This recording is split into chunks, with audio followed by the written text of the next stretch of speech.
में किया गया। हम इन चार्ट को देखते हैं कि किन किन जो है रसों के अंदर कौन कौन सा गुण कितना जो है बढ़ा हुआ मिलता है। तो कषाय, कटु, तिक्त, मधुर, अम्ल, लवण, ये षड रस हैं। इनमें उष्ण, स्निग्ध, शीत, गुरु, लघु, यह जो गुण कितनी मात्रा में कहाँ कहाँ है ये हम देखते हैं। तो रूक्ष गुण जो है कषाय रस में 100% होता है। कषाय रस में शीत गुण 66% है तथा गुरु गुण 66% है। कटु रस के अंदर रूक्ष जो है 66%, उष्ण जो है 30% तथा लघु गुण 66% है। तिक्त रस में रूक्ष गुण जो है 33%, शीत 33% तथा लघु 100% होता है।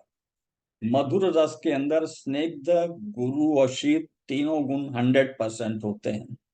अम्ल रस में उष्ण गुण 66, स्निग्ध 66 और लघु 33% होता है। लवण रस में उष्ण गुण 100% स्निग्ध 33% और गुरु 33% है। लवण रस में उष्ण गुण 100% होता है और हमें उष्ण गुण बिल्कुल नहीं चाहिए। उष्ण गुण के हो जाने से यह जो है रस को विदग्ध बना देता है। तो रस जो है मधुर रस के अंदर स्निग्ध, शीत, गुरु होता है, परंतु ये जब विदग्ध हो जाता है तो यह मधुर रस की जगह लवण रस में कन्वर्ट हो जाता है, श्लेष्मा, और वहां पर लवण जो है 100% हो जाता है। इस प्रकार से ब्लड प्रेशर के रोगियों में लवण रस बिल्कुल नहीं देना चाहिए, क्योंकि मधुर रस में यह 0 है और जब ये विदग्ध हो गया रस हमारे पास में और लवण रस में कन्वर्ट हो गया तो वहां ये 100% हो जाता है। अब देखिए भूतात्मक चेंज कैसे होते हैं। भूतात्मक चेंज ये है कि मधुर रस में पृथ्वी और जल महाभूत होता है, पर रस विदग्ध हो गया और लवण रस में कन्वर्ट हो गया तो वहां अग्नि और जल महाभूत होता है। और ये अग्नि जो है शोष को उत्पन्न करती है, ब्लड प्रेशर के उत्पादन में सबसे प्रमुख चीज है। और इसमें लवण जो है यह रस होता है, उष्ण गुण होता है 100%। आगे हम देखते हैं कि ये जो ब्लड प्रेशर है दो प्रकार का है, एक सिस्टोलिक होता है, एक डायस्टोलिक होता है। हम सभी विद्वान इनसे परिचित हैं। स्टेज 1 के अंदर 140/159 जो है ब्लड प्रेशर है और यह डायस्टोलिक ब्लड प्रेशर 90 से 99 होता है। स्टेज 2 में यह मोर देन 160 एंड 179 के बीच में रहता है तथा डायस्टोलिक मोर देन 100 और 110 के बीच में होता है। स्टेज 3 में मोर देन 180 और मोर देन 110, इस प्रकार जो है सिस्टोलिक और डायस्टोलिक ब्लड प्रेशर ये हमारे पास नापे जाते हैं। आगे देखते हैं। अब जो है शोष चिकित्सा का क्या माध्यम है हमारे पास। तो चरक में राजयक्ष्मा चिकित्सा के अंदर शोष की चिकित्सा बताई गया है कि पिप्पली पिप्पलिमील चव्य चित्रक नागरे सयाव शूक सक्षीरे शोषाम शोधनम गतम, कि सबसे पहले हमें शोधन ग्रंथ का उल्लेख करना है। शोधन करवाना है तो उसमें सलूशन कहिए या पंचकूल में या वक्षार मिला दीजिए तो यह शोधन ग्रंथ हो गया। इसके कौन से द्रव्य हैं, सभी वात शामक है। ये वात शामक द्रव्य हैं रासना, बला, गोक्षुर, लघु स्थिरादि वर्ष जो है लघु पंचमूल के सदस्य जो है जीवंती, पिपली, दूध, ये शोष नुदगतम, ये शोष को नष्ट करने वाले हैं।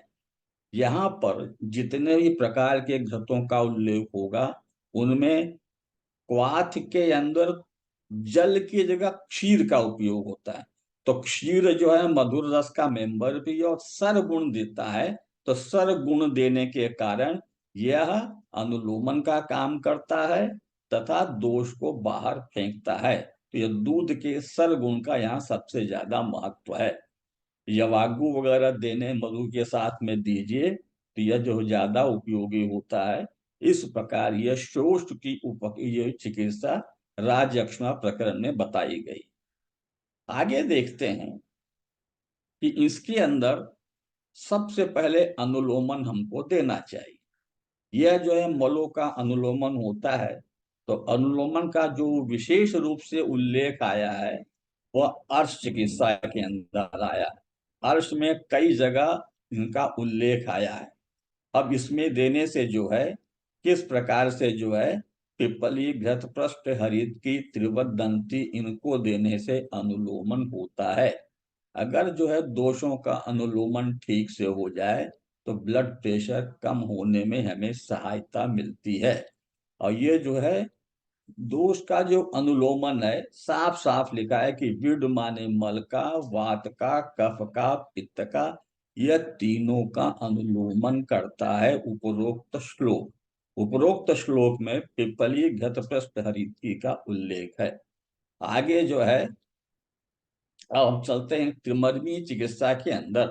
त्रिमर्मी चिकित्सा का हृदय के अंदर एक मर्म लेकर विशेष रूप से हम देखते हैं कि यहाँ पर कोरोनरी डायलेटर या हृदय शूल की चिकित्सा के अंदर कि भोजन करने के बाद दर्द होता है, भोजन पचते समय दर्द होता है, भोजन के पच जाने के बाद अगर शूल होता है, औषधि एक है, सूरदारू, कुष्ठ, तिलवक, लोध्र, विडंग, इनको जो है अतिविषा के साथ हम देते हैं। और यह भोजन के पचते समय, भोजन के पचते समय, भोजन के लेने के बाद और भोजन पच जाने के बाद तीनों अवस्थाओं के अंदर यही एक ही औषध दी जाती है। अब तीन अवस्था बताने के बाद में क्या विशेषता है, उस विशेषता के लिए बताता है कि इन तीनों में एक एक प्रकार का विशिष्ट अनुलोमन है। वह इस प्रकार का है। वह जो है वातज प्रकार के हृदय शूल में कैस्टर ऑयल अनुलोमन के लिए देना चाहिए। उसके बाद में लाल मनुक्का जो है ये पित्तज में देना चाहिए। और कफज आपके पास में हृदय शूल है तो यह निशोथ को देना चाहिए।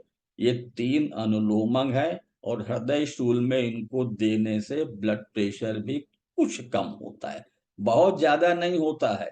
हृदय शूल ज्यादा कम होगा, ब्लड प्रेशर कम होगा। तो तीन प्रकार के अनुलोमन देना आवश्यक है। नहीं कुछ भी समझ में आ रहा है तो किसी प्रकार से जो है एरंड तेल दीजिए, वह सबको सामान्य रूप से लेगा। और मनुक्का ये पथ्य रूप के अंदर ब्लड प्रेशर में देना ही चाहिए। अब आता है कि यहाँ पर जो है हमारा जो तीसरा था कि BP is directly proportional to peripheral resistance blood volume. Blood volume को कम करने के लिए गोखरू एंड पुनर्नवा मूत्रवद्य दिए जाते हैं। सबसे ज्यादा अब पंचकर्म के ऊपर हम प्रवेश करते हैं कि यहाँ पर दशमूल की निरूह बस्ती देनी चाहिए। इस निरूह बस्ती को देने से हमारे लिए सबसे ज्यादा समाधान और सबसे ज्यादा जो है लाभकारी है। इसको देने से अगर आपके पास में ग्रेड थर्ड तक चले गए हम ब्लड प्रेशर और ठीक से निरूह वहां पर हमने दे दिया, एक निरूह बस्ती देने के बाद आप देखें कि इसमें यह बताया गया कि उसके बाद ही थोड़ा सा आपको अनुवासन भी देना है। तो निरूह बस्ती देने के बाद तत्काल अनुवासन बस्ती देना है कि वात का प्रकोप न हो। और इनको देने के बाद में यह देखा जाता है कि लगभग जो है डायस्टोलिक ब्लड प्रेशर 10 से ज्यादा कम हो जाता है और सिस्टोलिक जो है 20 से 25 तक तत्काल कम हो जाता है। और लोगिक जो है अपने को थोड़ा सा अच्छा फील करता है। अब यहाँ पर क्या है कि ये प्रकार जो है फल मात्रा सिद्धि, ये हम सिद्धि स्थान के 11वें अध्याय में पहले चल रहे हैं। 11 से 10, 9, 8, 7, 6, 5, 4, 3 तक हम चलेंगे। तो सबसे पहले 11 के अंदर क्या चीज है, यहाँ पर ये बताते हैं कि जो है इनको जो है वात का जो संग विघात होता है, संघात होता है, उसको तोड़ना है। वात के संघात से क्या शब्द होता है, क्या अर्थ होता है? संग माने मिलना। तो वात में रूक्ष, लघु, शीत, खर, सूक्ष्म, चल गुण होते हैं। ये आपस में जैसे फूले बाल और चोटी हैं, तो एक प्रकार से आपस में चोटी की तरह इनका संग हो जाता है। तथा जब दूसरे अपने अगल बगल की रक्त और मांस धातुओं को भी पकड़ के संग बना लेते हैं और छोड़ते नहीं है, उनको वहां से अलग करना है, वायु को उनसे तोड़ना है। तो इस प्रकार से इस 11 की फल मात्रा बस्ती को हमको देना चाहिए। यह जो है आशय में दोषों में ला करके पवन को, पित्त को, कफ को, मल को अनुलोमन करती है। बहुत बड़ा मदद होता है इस प्रकार की बस्ती से। यह जो है रोगों के संघात का नष्ट करती है, वात को अलग करती है। अब जो है हम देखते हैं कि फल मात्रा सिद्धि के अंदर ही एक बला जो है हमारे पास में बलादि निरूप बस्ती है। इसमें रासना, फल बिल्व, चित्रक, दशमूल, आरगवत इन औषधियों के साथ यव का उपयोग किया गया है। इन्हें बना करके जो है बस्ती देनी चाहिए। उसमें सर्पी गुड़ सेंधों का जो है प्रक्षेप मिलाना चाहिए। यह बल का वर्ण का जो है वर्धन करती है। इस निर्रूप बस्ती देने के बाद में आपको तत्काल अनुवास्य करना है, अनुवासन देना है, जो मधुयष्टि और बिल्व के साथ में होता है। तो बिल्व जो है शताब्दा साथ में है, यह दशमूल का मेंबर है। तो इन सबको देने से जो है तत्काल पंचेंद्र जो है ब्लड प्रेशर पहले डोज के अंदर ही ठीक से कम हो जाता है। और डायस्टोलिक और सिस्टोलिक का क्यों कम करना है? डायस्टोलिक यदि 90 का 92 हो जाता है तो सबसे ज्यादा चिंता का विषय है। और यदि सिस्टोलिक ब्लड प्रेशर 120 का 180 भी हो जाए तो बहुत ही कम जो है चिंता। क्यों? कि सिस्टोलिक प्रेशर कुछ कम समय के लिए होता है और डायस्टोलिक जो है 24/7 ये हरदम बना रहता है। इसलिए डायस्टोलिक जो है हम लोगों के ज्यादा डराने वाला है और ये हमारे लिए नुकसानदायक होता है। तो डायस्टोलिक ब्लड प्रेशर इस औषधि को देने से एक निरोध दे दीजिए और ठीक से उसके पास में 3 या 4 मल प्रवृत्ति होंगी और एक अनुवासन दे दीजिए। तो वहां जाकर के हमारा जो है पहली डोज के अंदर ही रोगी जो है आउट ऑफ डेंजर हो जाएगा। वह जो है ग्रेड 3 से आकर नॉर्मल या फर्स्ट के ऊपर पहुंच जाता है और उसके अंदर जो है बल का क्षय नहीं होता है। अगर ऐसी अवस्था के अंदर हम कभी इच्छा भेदी रस दे दें, इच्छा भेदी रस देने से मल प्रवृत्ति 10 से 15 होगी। कुछ जो है बीपी भी कम होगा, अपन बाद में जैसे वात बढ़ जाता है वो बीपी बहुत तेजी से बढ़ेगा, उस जितना पहले था उससे भी ज्यादा होगा।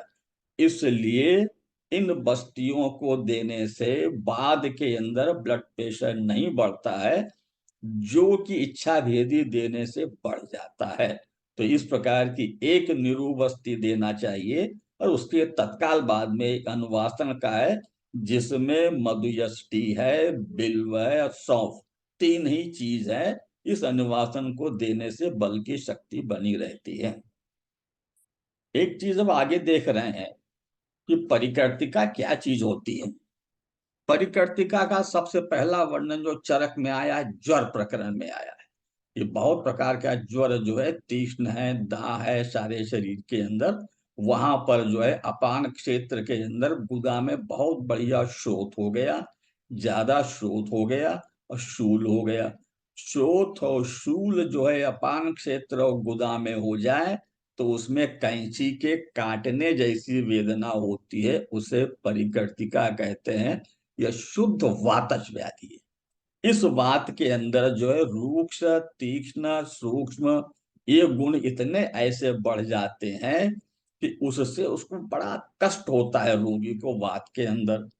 अच्छा, गुदा जो है मांस की बनी हुई है और जो है मेदसा स्नेह आदाय सिरा बस्ती जो है मेद से बनने के कारण जो है थिरा और धमनी 2 चीज हैं।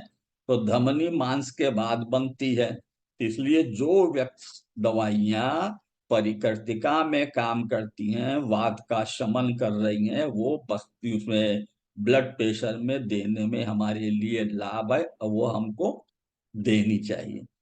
अब जो है परिकर्तिका जो है ये देख लिया गया कि ज्वर प्रकरण में सबसे पहले आया और जहां पर जो है गुदा को सबसे ज्यादा काम करना पड़ता है उन सभी जगहों पर परिकृतका होती है।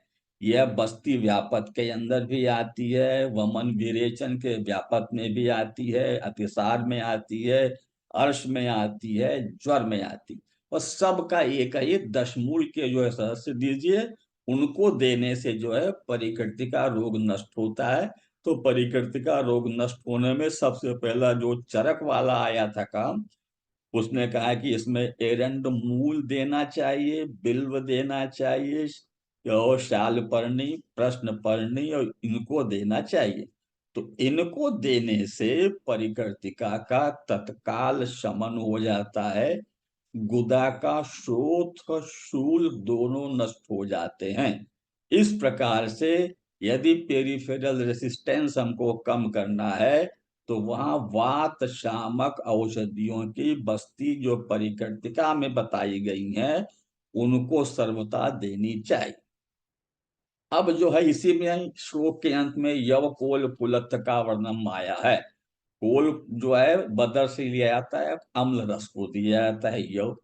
अम्ल रस का उपयोग जो है लाभदायक होता है। अम्ल रस के अंदर दाड़िम हुआ और बेर हुआ, इनका उपयोग जो है लाभदायक है, और यव को देना चाहिए। यव को सब कहते हैं प्रमेह में देना चाहिए, यह मेद पे काम करता है। वस्तुतः भाव प्रकाश निघंटी में यह दिखा गया है कि यह जो है एक संतर्पक है, और ये संतर्पक होने के कारण वात का शमन करता है। तो सब संतर्पक है, तो इसको जो है मेद में क्यों देते हो भैया, उससे तो आपका मेद बढ़ना चाहिए। वहां ये बताया गया, सुश्रुत ने यव का जो वर्णन दिया है सूत्र स्थान में, अन्नपान वाले विषय में बहुत ही सुंदर दिया। उसने ये कहा कि यव जो है, ये मेद के भीतर जाकर वहां के आवरण को नष्ट करता है। इसलिए जहां भी मेद के ऊपर कोई आवरण है, कोई चीज है जो नष्ट नहीं हम कर सकते हैं, तो आवरण को नष्ट करने वाली जो सबसे बढ़िया औषधि है मेद के लिए, वह यव है। तो बिना दशमूल का होते हुए भी ये हमारे लिए सब जगह बताया है कि यव कोल कुलत्थ, यव कोल माने अम्ल रस का जो है बेर, इनको देना चाहिए। और यह जो है मेद पर सीधे आक्रमण करती है, आवरण को नष्ट करती है, और हमारी औषधियों को वहां जाकर काम करने में ये मदद पहुंचाती है। तो यह जो है सबसे ज्यादा आवश्यक द्रव्य है। इसको देने से हमारा ब्लड प्रेशर भी कम होता है, मेद भी कम होता है। अब जो है आगे चल के ये देखते हैं कि वो बस्ती का क्या महत्व है और इसको क्यों देना चाहिए। तो उसने कहा है कि पक्वाशय के अंदर जो है वात का आधान होता है, और वात की जो कैपिटल की है वो सबसे बढ़िया जो है पक्वाशय में ही रहती है। तो छोटे मोटे शहर पे हम आक्रमण नहीं करते हैं, कैपिटल पे ही हमको आक्रमण करना है। इसलिए हम गुदा के ऊपर ही लेते हैं कि इस जो है वात की जो कैपिटल गुदा है, इसको किसी प्रकार से नियंत्रण में कर लें, तो सभी शहर पूरा जो है हमारे कब्जे में आ जाए। तो वहां पर जो है शाखागत दोष है, या शरीर में संकुच हो गया है, स्तब्ध हो गया है, भग्न हो गया है, विटसंग है, आत्मान है, अरुचि है, और परिकर्तिका भी है। तो यहाँ पर इन्होंने लिखा कि परिकर्तिका भी अगर आपको लग रहा है, तो वहां पर बस्ती को देना चाहिए।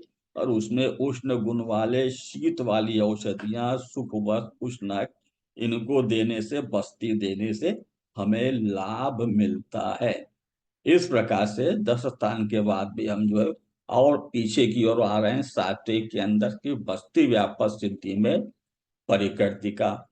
अब हमने ये देखा कि बस्ती का जो पहला वर्णन आया था परिकृतिका का, वह ज्वर प्रकरण में आया था। ज्वर प्रकरण के बाद में जो है एक निर्णय ले लिया गया कि रेक्टम या गुदा के ऊपर जब जो है किसी प्रकार की उष्ण, तीक्ष्ण, सूक्ष्म या गुदा का बहुत ज्यादा व्यायाम हो रहा है, तो वहां पर जो है परिकर्तिका नाम का रोग उत्पन्न होता है।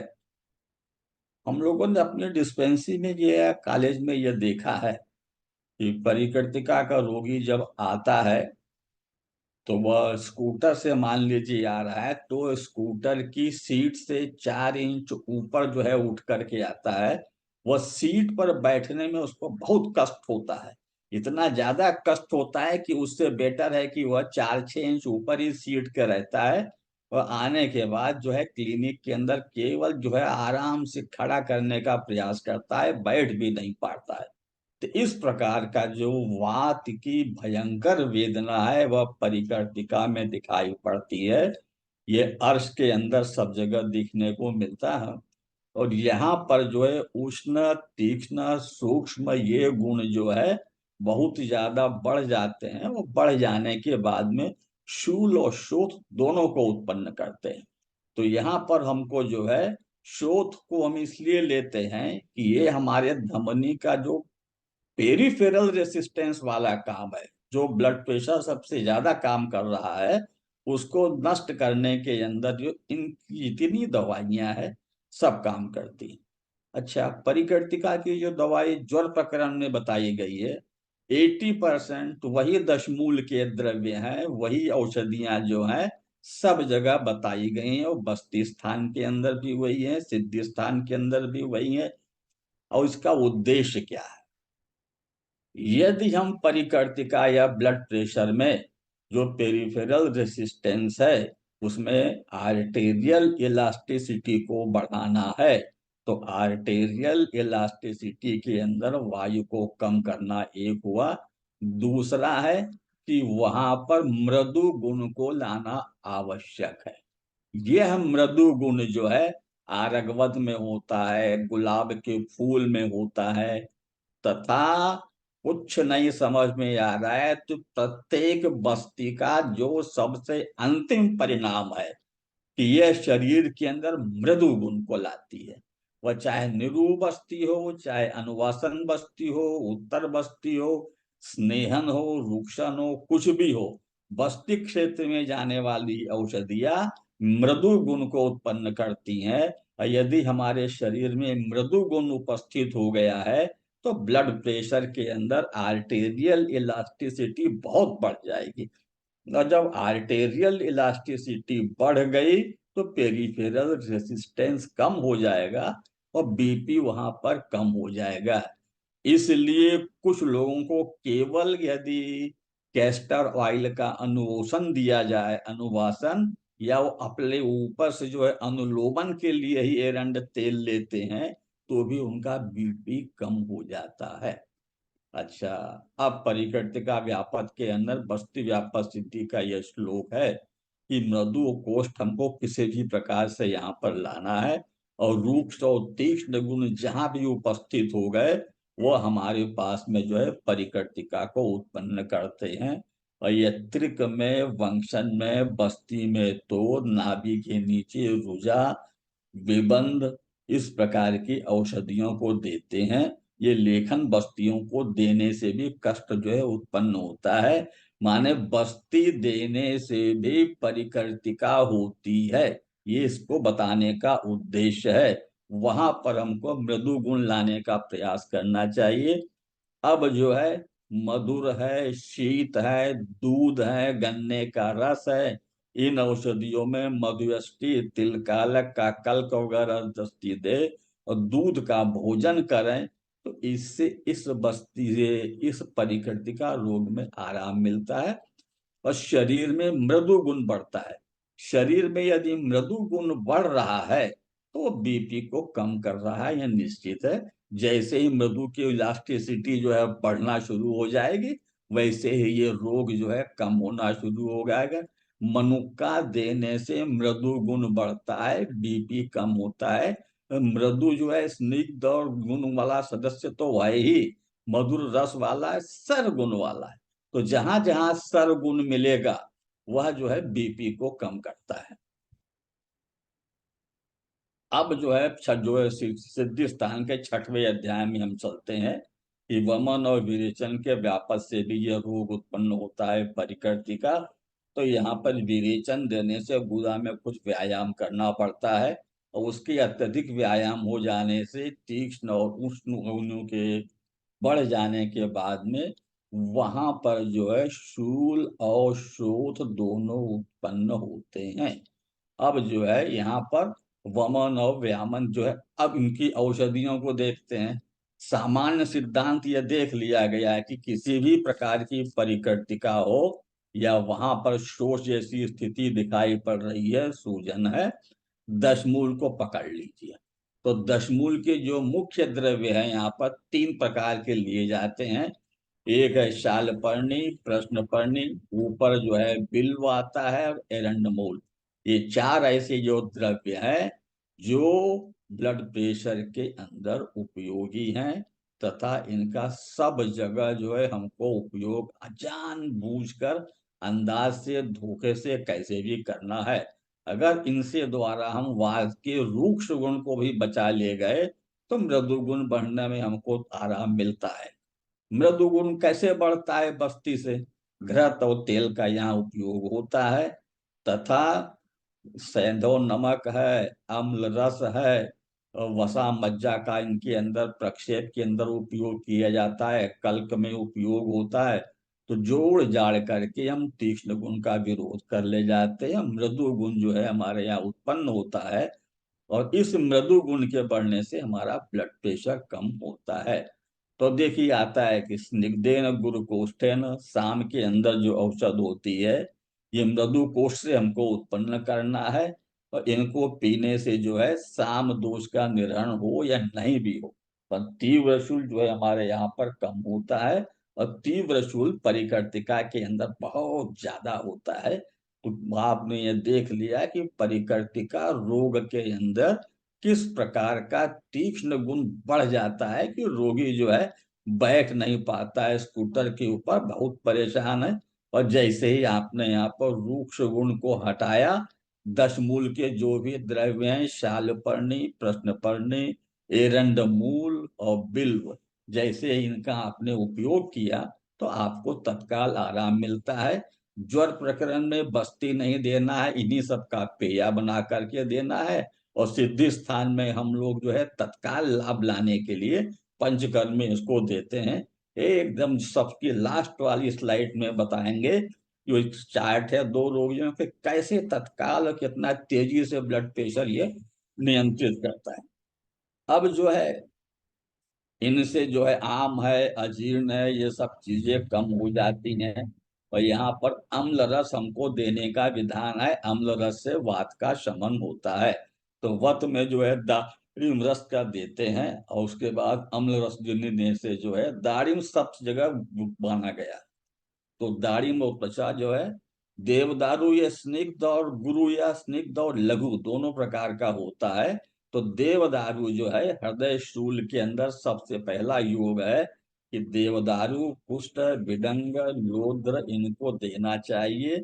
और इनको देने के बाद में अब आपको तीन प्रकार के जो है कैस्टर ऑयल है, निश्रोत है, मनुक्का, ये अनुलामन देने चाहिए। अब जो है एक द्रव्य आता है, ये क्या इसमें विडंग। यह विडंग जो है वस्तुतः पोर्टल हाइपरटेंशन की सबसे बढ़िया दवाई है। ये अर्श का रसायन, विडंग जो है ये अर्श का रसायन है। अर्श जो है ये पोर्टल वेन का प्रोलॉन्गेशन है। जब पोर्टल वेन के अंदर पोर्टल हाइपरटेंशन बढ़ जाता है तो वहां अर्श होता है, और इस अर्श के अंदर जो है विडंग व्यक्ति को लेना ही चाहिए। यह आकाश महाभूत का द्रव्य है, वहां से जो है सब प्रकार से मांस के भेद की वृद्धि को रोकता है, और जो है अर्श को दूर करता है। तो ब्लड प्रेशर की दवाइयों के अंदर आपको जो है इसका उपयोग करना आवश्यक है। किसका? विडंग का, क्योंकि यह पोर्टल हाइपरटेंशन का रसायन है, डायरेक्ट मेडिसिन है। अब हम लोग देख रहे हैं कि भवन यापन के अंदर जो है परिकर्तका का योग समाप्त हो गया। अब जो है त्रिमर्मी सिद्धि वाले के अंदर, तिमर के अंदर एक हृदय को एक मर्म माना गया है, ठीक है। तो यहाँ पर जो है किसी भी प्रकार से जो है वात को जो है हमको शमन करना है, पित्त और कफ को भी संभालना है। और यहाँ पर जो है बस्ती कर्म करने से वात का शमन होता है। ये कर्म जो है मर्म के रक्षा के लिए बहुत ही आवश्यक होते हैं। इसका वर्णन जो है कौन कौन सी दवाइयां देनी है विमान स्थान के अंदर भी बताया गया है। इस प्रकार से मर्म का जो है हृदय का रक्षण हमको करना चाहिए वात को संभालते हुए। अब आगे हम देखते हैं कि हृदय के अंदर जो है एक जो है हिंगवाष्टक चूर्ण का उपयोग है। इसके एक घटक अलग है कि हृदय यदि हमारा जो है दूषित हो जाता है तो वहां पर हिंगू लवण इनको देना चाहिए अम्ल रस के साथ में। अच्छा, एक विशेषता है, जहां जहां वस्तुतः हींग का उपयोग होता है वहां साथ में लवण रस रहता ही है। तो हिंगू और लवण की ये जोड़ी रहती है, एक में लवण रस है, एक के अंदर जो हींग तीक्ष्ण वाला है। इनको देना चाहिए। और मातुलुंग बीज अम्ल रस का मेंबर है, इनको यहाँ पर हम साथ में रखते हैं। इनको देने से जो है हृदय का जो ये हृदय होता है। अब पहले हम लोगों ने देखा है कि जब भी हमको यह लगा कि वात का शमन करना है तो हमको दशमूल को पकड़ लेना है। यहाँ भी अंत में आया है कि अम्लेन हृदयेन वा वात पायेत स्थिरादि पंचमूली रसा। अब यहाँ पर जो लघु पंचमूल का हमको उपयोग करना है शर्करा के साथ में। फिर कहता है कि जो बिल्वादि पंचमूल के साथ में जो है यह वाकु का उपयोग कीजिए, जो हृदय रोग के लिए हितकम है। तो इस प्रकार से दशमूल को पकड़ लेने से हमारे जो है ब्लड प्रेशर वाली अधिकांश जो है सब व्याधियां नष्ट हो जाती हैं। पर इन्हें बस्ती मार्ग से देने से ही लाभ ज्यादा है। ज्वर प्रकरण के अंदर अर्श वाले में ऊपर वाले प्रकरणों में इनको मुख मार्ग से देने का यवागु पेया भोजन में है। परंतु यहाँ पर बस्ती से देने से हम अपान क्षेत्र के अंदर जा करके हेडक्वार्टर को ही नष्ट कर देते हैं। और उसके नष्ट हो जाने से ब्लड प्रेशर में हमको कितना आराम मिलता है वो पहली बार हम देखते हैं। आगे चलते हैं। अब विषय है, हम चैप्टर जो है बस्ती के तीसरे अध्याय में आ रहे हैं कि यहाँ पर जो है किस प्रकार से प्रकोपित वात का प्रयोजन निरूह बस्ती के द्वारा करते हैं। तो निरूह बस्ती के द्वारा इन औषधियों को देना है। तो सबसे पहले हमको जो है द्विपंचमूल, फिर हमारे पास में बहुत बढ़िया सदस्य आ गया। इस दशमूल ने आयुर्वेद की जितनी हम लोगों की मदद की है उतना शायद ही कोई जो है मूल घटक हमारे पास में हो। अब कहता है कि दशमूल ले लिया, अब उसके बाद में अम्ल रस पकड़ना है। तो अम्ल रस के दो मेंबर हमारे पास में सबसे अच्छे हैं। एक है अनार, और उसके बाद में जो है दूसरे के अंदर जो है अम्ल के साथ में जो है कहीं पर तृक्य है, दाड़िम हुआ, इमली का उपयोग नहीं के बराबर है। पर एक और अम्ल रस है, भूल रहे हैं। तो इन दोनों को देने से जो है अम्ल के देने से वात का शमन होता है। अब जो है हमारे पास में अधिकांश दवाइयां ऐसी हैं जिनमें मांस का उपयोग नहीं के बराबर है। पर सिद्धि स्थान के अंदर जहां हमको ठीक से वात का शमन करना है वहां मांस रसों का उपयोग बताया गया है। तो यहाँ पर जो है दशमूल के साथ में आपको मांस रस का उपयोग करना है। और त्रिस्नेह के अंदर जो है तेल है, घृत है, वसा है, या किसी एक को कम करके मज्जा का उपयोग कीजिए। तो यह निरूह वस्तु देने से सर्व अनिल व्याधि हर प्रतिष्ठा। इस प्रकार से वात के अधिकांश गुणों को दशमूल देने से, अम्ल रस देने से, मांस रस देने से, वहां पर तीनों स्नेह को मिला करके दे तो यह जो है वात के रूक्ष, लघु, शीत, खर, सूक्ष्म, जल सभी प्रकार के व्यापार को बंद कर देता है। फिर कहता है स्थिरादि वर्गस्य। तो स्थिरादि वर्गस के अंदर भी हम फिर पंचमूल के ऊपर चले गए। तो यहाँ पर जो है ब्लड प्रेशर को कम करने के लिए इस प्रकार के द्रव्य को पकड़िए। साथ में बला, पटोल, एरंड, त्रायंती इनका जो है लेना चाहिए। और जो है रसों के साथ में मांस का उपयोग है, इसको देने से जो है हमें बस्ती में आराम मिलता है। प्रियंगू है, पिप्पली है, इनका कल्क देना चाहिए। उस कल्क के साथ में तेल, सर्पी, मधु, सैंधव इन चारों की जोड़ी जो है देनी चाहिए कल्क में। इस प्रकार से ये मांस बल और को प्रदान करती है, नेत्र को बल देती है ये बस्ती। यह एरंड मूल। हाँ, अब फिर एरंड मूल जो है ये पंचदशमूल का एक मेंबर चला आता है, इसको देना चाहिए। और पलाश को देने का उल्लेख मिलता है। पलाश एक क्षार वर्ग का है, यह जो है अम्लता को नष्ट करता है। इसको देने से अब रासना, अश्वगंधा, अतिबला, गुरुचि, पुनर्नवा, आरगवत, देवदारू। आरगवत जो है अनुलोमन का एक द्रव्य है, उसको यहाँ लिया गया। देवदारू जो है कोरोनरी डायलेटर का एक मेंबर है, उसको यहाँ पकड़ लिया गया है। और पलाश जो है ये ब्लड क्लॉट को तोड़ने वाला आयुर्वेद की एक अकेली औषध है। अगर किसी को डीप वेन थ्रोम्बोसिस हो गई है और वहां पर आयुर्वेद से उसको नष्ट करना है, तो डीप वेन थ्रोम्बोसिस के अंदर पलाश की जड़ का काढ़ा दीजिए। इस प्रकार का क्वाथ पिलाने से दिन में 2 बार के प्रयोग से एक 7 दिन के अंदर मीलों लंबा, अगर डीप वेन थ्रोम्बोसिस है, पैर में भी है, जंघा में भी है, पीठ के ऊपर है, हाथ में भी है, सभी क्लॉट इससे निकल जाते हैं। और क्लॉट को पहचानने के लिए यदि हम जो 2D इको कर लें उसमें, या दूसरे प्रकार के आजकल के एक्सरे निकले हैं उनके अंदर आती है। इनको देने के बाद में क्लॉट धीरे धीरे डिसॉल्व हो जाते हैं। और वहां पर से जो है ये रक्त को पतला करने वाले या रक्त की दुष्टि को दूर करने वाले, रक्त के पार्थिवांश को नष्ट करता है, रक्त के ठोस वस्तुओं को ये नष्ट करता है। इसका भैया वर्णन कहाँ मिला है, आप पूछोगे गुरु जी कहाँ से झूठ बोल रहे हो। यह जो है रक्तज गुल्म की औषधि है।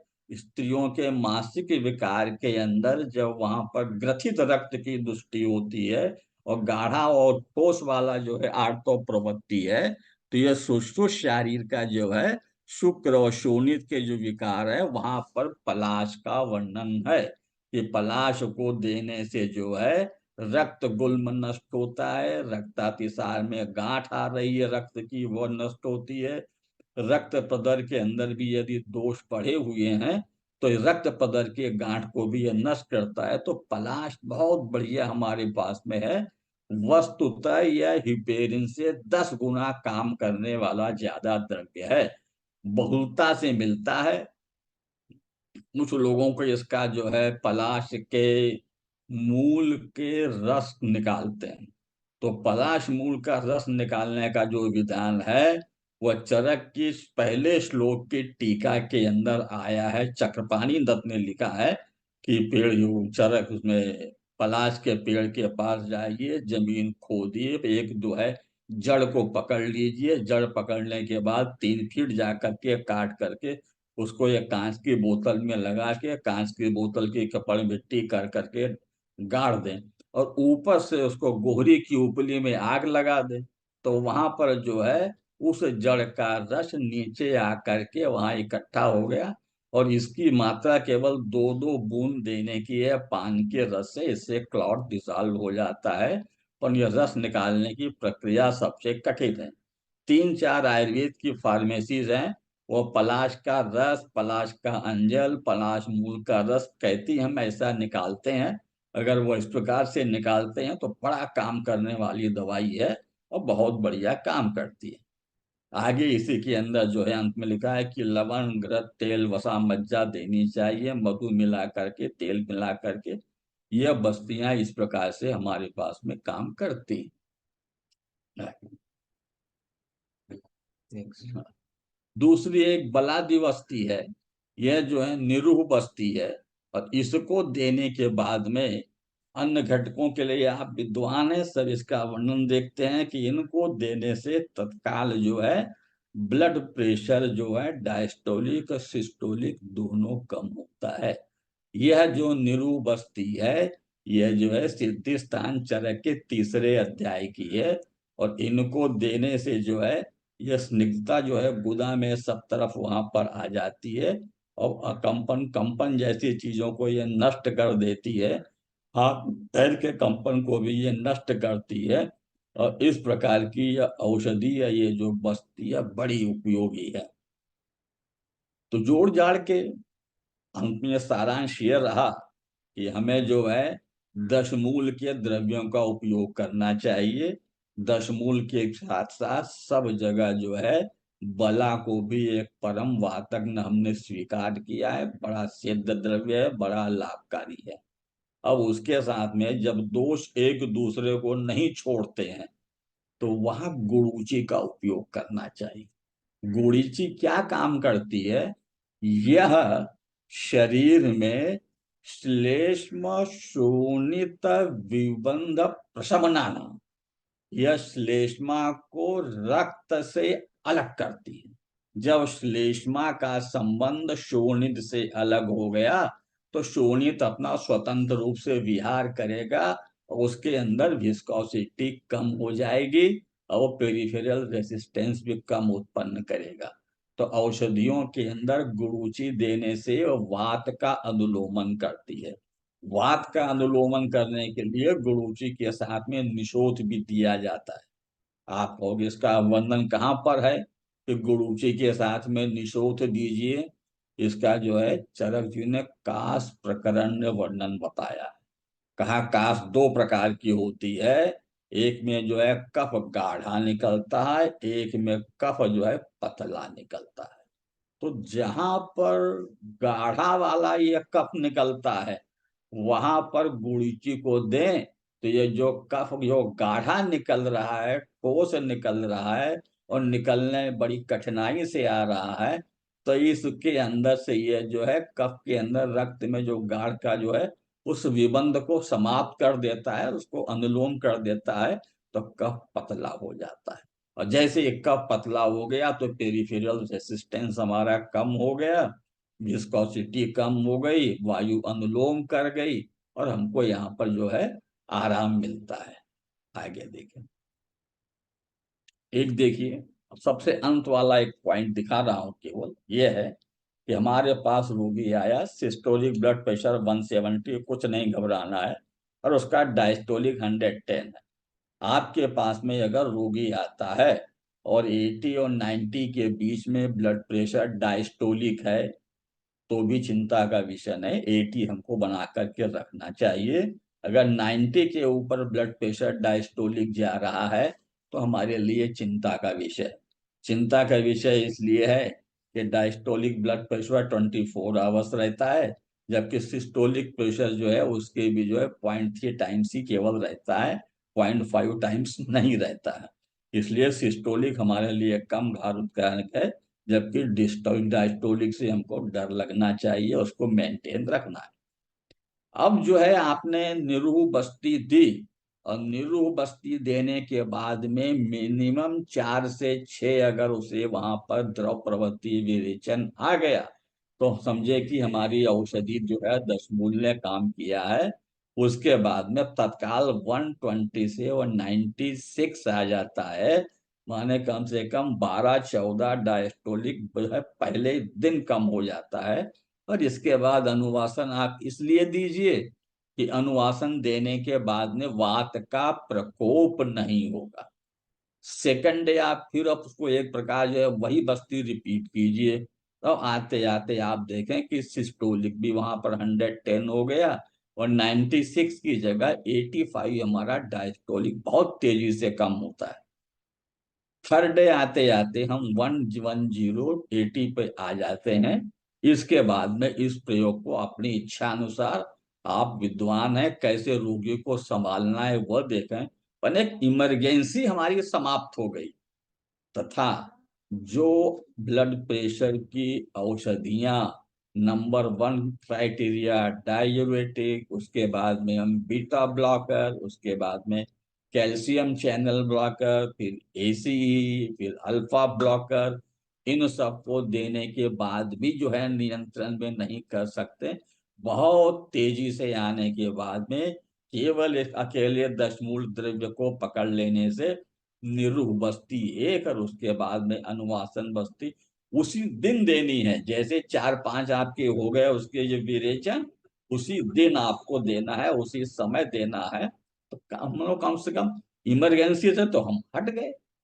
अब मान लीजिए किसी का एक 160/100 जो है ब्लड प्रेशर है, इसको इसी प्रकार की प्रक्रिया करने के बाद में ये 120 और 91st डे आपको अगर उसका अनिरूपस्थिति से विरेचन हो गया तो ब्लड वॉल्यूम आपने कम कर दिया। ब्लड वॉल्यूम कम करने के बाद में पेरिफेरल रेसिस्टेंस आपने कम कर दिया, ये कर दिया।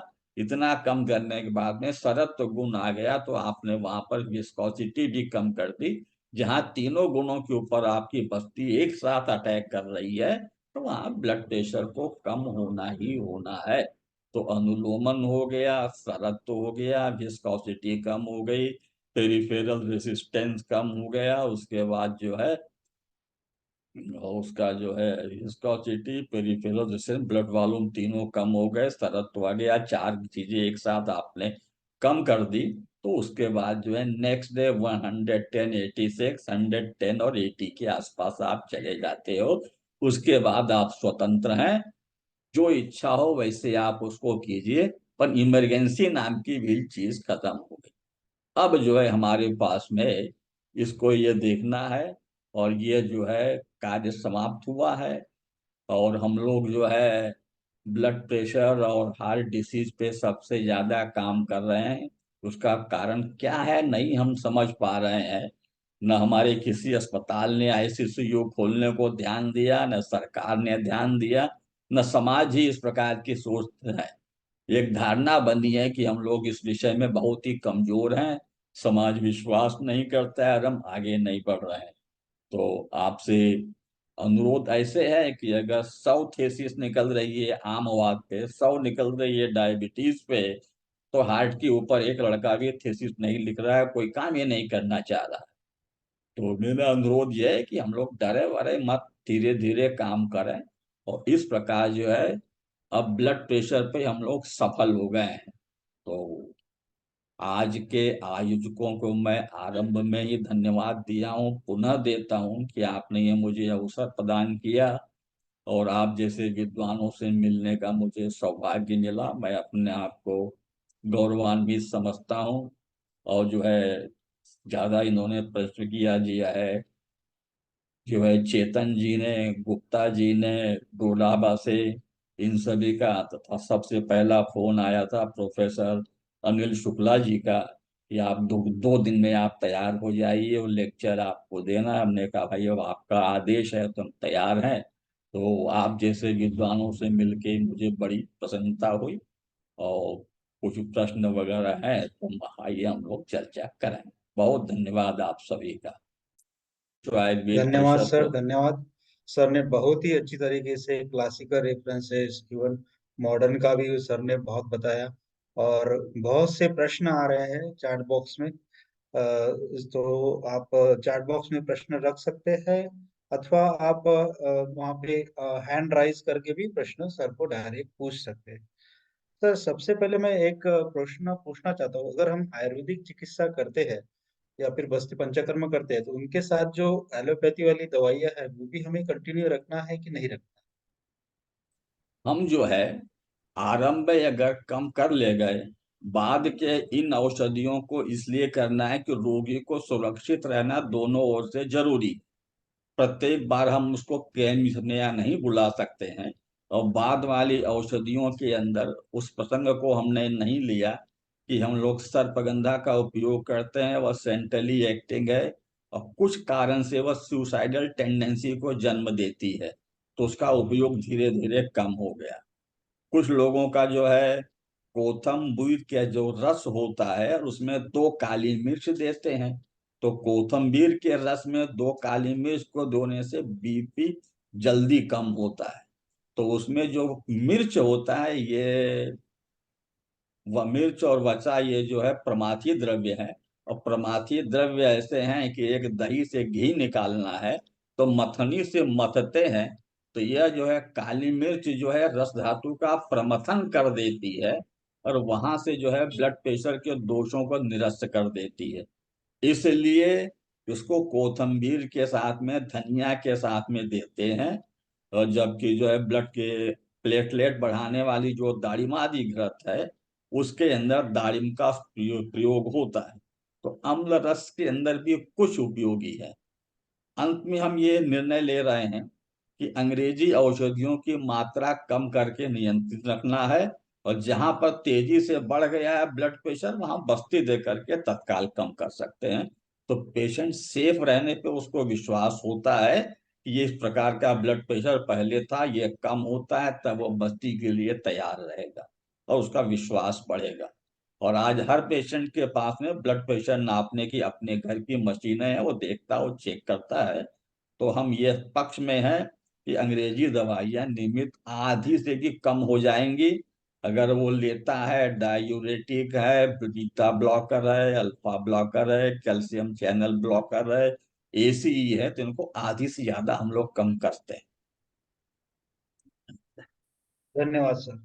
तो एक चैट बॉक्स में प्रश्न पूछा गया है कि टिंगलिंग सेंसेशन है, लेग में बर्निंग सेंसेशन है, तो क्या हम पंचकर्मा कर सकते हैं या फिर कौन सा पंचकर्मा कर सकते हैं? बर्निंग सेंसेशन है, पित्त का कारण आ रहा है। टिंगलिंग है, वहां कहीं न कहीं कफ दोष के अंदर भी कारण है, ठीक है। तो जो मृदु बस्ती है जिसमें दूध का उपयोग है, तो दूध को देने से बर्निंग सेंसेशन कम हो जाएगा, सरद तो आ जाएगा।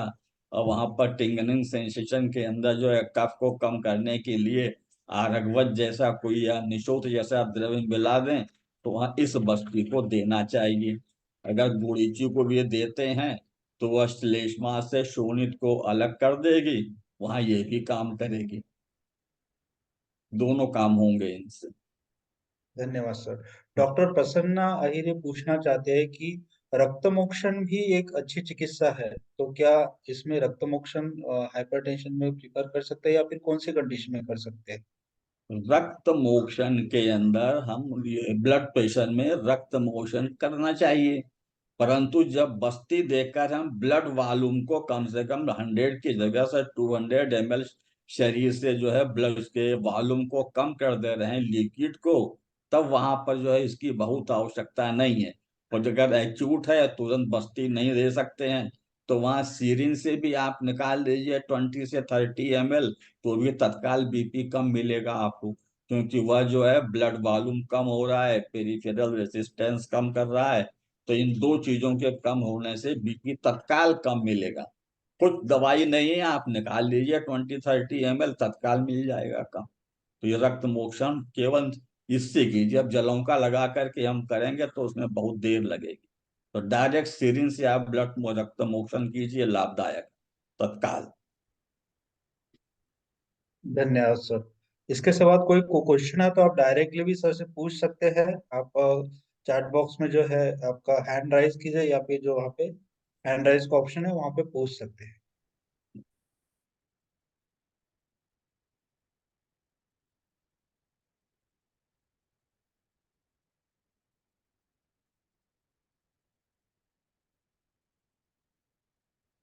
इसके सिवा जो हमारा फॉर्म जो है गूगल फॉर्म, ये भी आप भर दीजिए तो इसके इसमें से आपको सर्टिफिकेट जो है ये मिल जाएगा। मैंने लिंक पोस्ट कर दी है। विरेचन सर, एक प्रश्न आया है डॉक्टर लावण्या की तरफ से कि विरेचन किस तरह से यूजफुल है हाइपरटेंशन में? विरेचन देने से ब्लड प्रेशर जो है तत्काल कम होता है, पर इस विरेचन के अंदर जो है गंधर्व हरितकी या कैस्टर ऑयल या एरंड होना बहुत आवश्यक है, जो वात शमन वाला हो। तो इनको देने से जो है ब्लड वॉल्यूम कम हो जाता है, और अगर स्निग्ध गुण बढ़ गया तो रूक्ष गुण को कम कर देगा, और वो जो है पेरिफेरल रेसिस्टेंस भी कम करेगा। केवल वात की वृद्धि नहीं हो तो ये 100% उपयोगी है। ये अनुलोमक भी करता है, तो स्निग्ध डॉक्टर, विरेचन लाभदायक है। Thank you sir. डॉक्टर अस्मा खान कुछ पूछना चाहती है आपसे, तो please unmute your. Doctor Asma Khan. Good afternoon sir. नमो नमः सर। पेशेंट को पंचतिक्त शीर बस्ती का प्रयोग, जैसे इसेंशियल हाइपरटेंशन है, हमारे ओपीडी में पेशेंट आता है और सडन उसका बीपी हाई होता है, तो उसमें हम पंचतिक्त शीर बस्ती या दशमूल निरूह का प्रयोग कैसे कर सकते हैं? बहुत अच्छी बात है। दशमूल निरूबस्ती फुल डोज में सिरिंज में ले लीजिए, वह उनको दे दीजिए। दशमूल निरूह देने के बाद में विरेचन होना आवश्यक है। अगर 2-3 भी वहां हो गए विरेचन दशमूल निरूह बस्ती देने से, तत्काल बीपी कम हो जाएगा। और उसके बाद के अंदर एक अनुवासन दे दीजिए, आपका सब काम तुरंत जो है हल है। और बाद के अंदर जो है घर पर निरूह नहीं, अकेले अनुवासन से भी काम होगा। तो जो है पंचतिक्त आप दे सकते हैं। जो गुड़वेल है ये भी तिक्त रस का ही मेंबर है, इसलिए जो पंचतिक्त जाकर के शरीर में श्लेष्म और शोणित दोनों को अलग कर देगा। बहुत बढ़िया प्रश्न रहा आपका। Thank you sir. वैद्य मोहन लाल जी कुछ पूछना चाहते हैं। नमस्ते सर। नमस्ते सर जी। मेरा मेरा प्रश्न ये है कि अपन एक बार कंट्रोल में कर लिया अपने आयुर्वेद तरीके से बीपी को, तो वो कब तक मैनेज रहेगा या फिर बाद में कोई समन मेडिसिन चला के रखना है? तत्काल आपने एक बार नियंत्रण में ले लिया, अब आपके पास में भविष्य के अंदर न हो तो वहां पर जो है जितनी ये परिकर्तिका वाली औषधियां हैं, जो है जरक प्रकरण वाली शालपर्णी, प्रश्नपर्णी, बिल्व, एरंडमूल, अम्लरस, इनका उपयोग करते रहना है। इससे आप जो है हर 15 दिन पर चेक करते रहिए। रोगी स्वतः भी सब अपने घर पर वो चेक करते रहते हैं। तो परिकर्तिका, हरद्रव्य और दशमूल काढ़ा पिलाइए। इसको देने से जो है वात का शमन, अनुलोमन दोनों हो जाता है, बहुत आवश्यक है।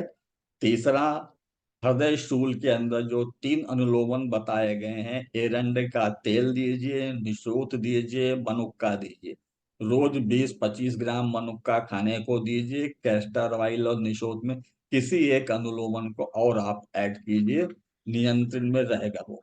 सर्पगंधा के विषय में बहुत ज्यादा चिंतित मत रहिए, न सोचिए। और फिर भी आपको यह लगे कि नहीं काम हो रहा है, तो कभी सेंट्रली एक्टिंग सर्पगंधा आप दे सकते हैं। यहाँ देने से आप कंट्रोल में रखोगे ब्लड प्रेशर। जी सर, थैंक यू सर। एक प्रश्न और था कि पेटेंट मेडिसिन काफी सारी आती है कि हाइपरटेंशन को मैनेज करने के लिए उनका कितना उपयोग करना चाहिए, कैसे? ये निर्णय आप ही लीजिए डॉक्टर साहब। ऐसे है, हाँ, कि कितना काम करती हैं, कैसे करती हैं, ये आप स्वतः निर्णय लीजिए। हाँ। और सर्पगंधा का द्रव्य है तो वो काम करता है ब्लड प्रेशर में, चाहे जिस कंपनी का हो। जी सर, थैंक और यू सर।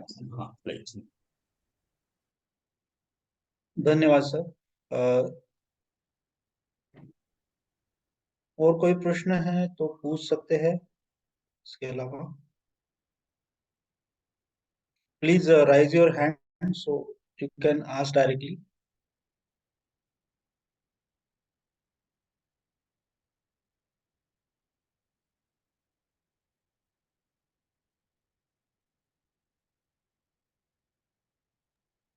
वोट ऑफ इसके थैंक। अलावा मैंने मेंबरशिप का जो लिंक है वो चैट बॉक्स में डाल दिया है, तो आप मेंबरशिप भी ज्वाइन कर सकते हैं। Doctor Sarika Shinde want to ask some question, please doctor Sarika Shinde. नमस्ते सर। हाँ नमस्ते। नमस्ते, बोलिए। सर, ये जो हाइपरटेंशन है आपने बोला कि हमें रक्तमोक्षण करना है। हम रक्तमोक्षण में डायरेक्टली सिरावेद करके 15 to 20 ml निकाल सकते हैं। सो मुझे एक क्वेश्चन था कि वो सिरावेद के लिए पेशेंट तो रेडी नहीं होते इमीडिएटली, तो हम उनको ब्लड डोनेशन के लिए एडवाइस कर सकते हैं? कुछ देर के लिए लाभदायक है, कर सकते हैं, 6 दिन में एक बार बस। अच्छा सर, यही क्वेश्चन था कि जो पेशेंट को कन्विंस करना है किसी तरीके से, अगर हम, तो ये सही रास्ता है क्या, ये जस्ट क्लियर करना था। हाँ हाँ, पर जब वो ब्लड डोनेट करने के लिए तैयार है तो 20-30 ml ब्लड के लिए भी आप भी कन्विंस करें, और दे सकते हैं वो अच्छी तरह से ब्लड डोनेट। ओके सर, धन्यवाद सर। Vote of thanks. धन्यवाद सर, धन्यवाद। सर एक क्लास क्वेश्चन है केदारनाथ सर की तरफ से कि रीनल हाइपरटेंशन पे आज थोड़ा प्रकाश डालिए। रीनल हाइपरटेंशन के ऊपर जो है, इसमें एंजियोटेंसिन 1, एंजियोटेंसिन 2, ये दो प्रकार के द्रव्य यहाँ से निकलते हैं। वो आकर के जो है वेसो कंस्ट्रिक्शन करते हैं। तो यहाँ पर जो है दशमूल का जो गोखरू पुंज वाला द्रव्य है, ये ज्यादा उपयोगी होता है। और इसके अंदर जो है मूत्रल औषधियाँ काम करती हैं। तो हमारे पास में ब्लड वॉल्यूम को कम करने के लिए जो औषधियाँ हैं वो सब इसके अंदर रीनल हाइपरटेंशन में काम करेंगी। ऐसे है सब। केवल मूत्रल औषधियां ज्यादा उपयोग। और धन्यवाद। एंजियोटेंसिन 1, एंजियोटेंसिन 2 को अंग्रेजी के अंदर इनको ब्लॉक करने वाले सिस्टम आ गए हैं, वो उसके अंदर ज्यादा काम करते हैं। पर हम मूत्रल औषधियों से इनको नियंत्रित करते हैं। धन्यवाद सर ने बहुत ही अच्छी तरीके से सभी प्रश्नों का उत्तर दिया है। और सभी शंकाएं, बहुत सी शंकाएं अभी चैट बॉक्स में बहुत से प्रश्न है, लेकिन वक्त के कमी के कारण हम सभी क्वेश्चन नहीं ले सकते। लेकिन सर से व्यक्तिगत तरीके से सर से आप कांटेक्ट में रहिए। और मैं वैद्य संतोष सर से आग्रह करूंगा कि वो वोटर टैक्स दे। आज पूरे भारतवर्ष से सभी टीचर लोग यहाँ पे ज्वाइन हुए हैं, उनका भी मैं धन्यवाद करता हूँ। Pranam. So, I take this opportunity to express my gratitude